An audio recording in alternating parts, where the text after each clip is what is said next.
Hey, welcome to Trickstyle. Today we're going to be talking about the derivatives of inverse functions, which is a topic very commonly tested on in the AP exam. So let's get started. To start off, what is an inverse function? Well, let's say we have a function f of x, and we define another function g of x, so that g of x is the inverse function of f of x. Well, because of the rule of inverse functions, we can say that g of f of x is equal to x.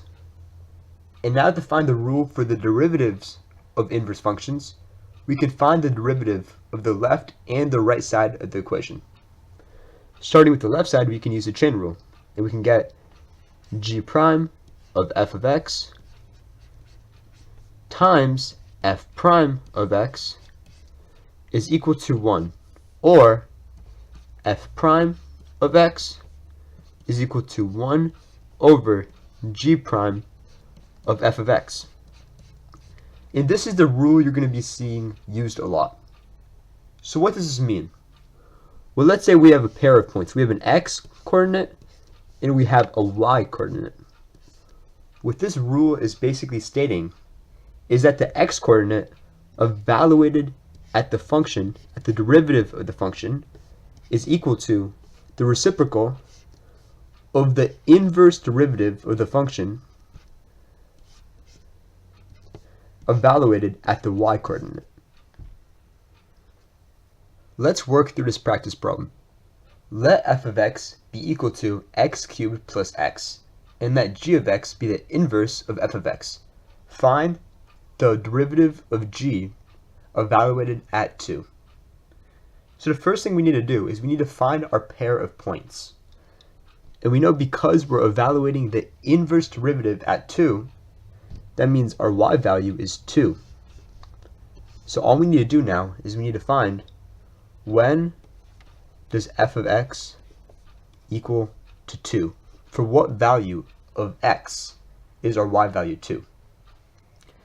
And we know that f of 1 is equal to 2 just by plugging in 1 for x.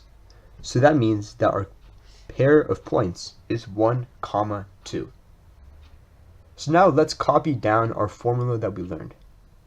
We learned that f prime of x is equal to 1 over g prime of y being f of x.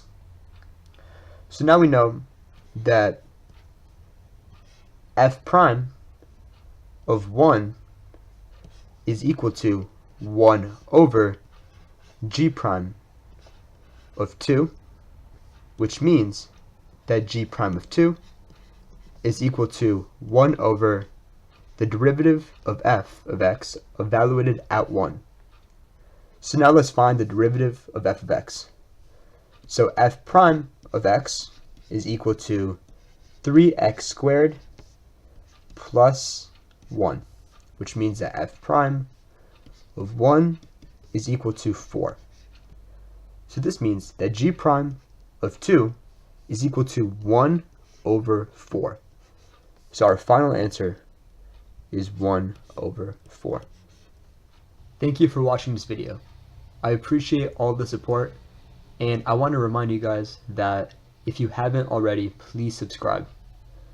Also, try to leave a comment down below if you have any other questions or calculus concepts you'd like me to discuss.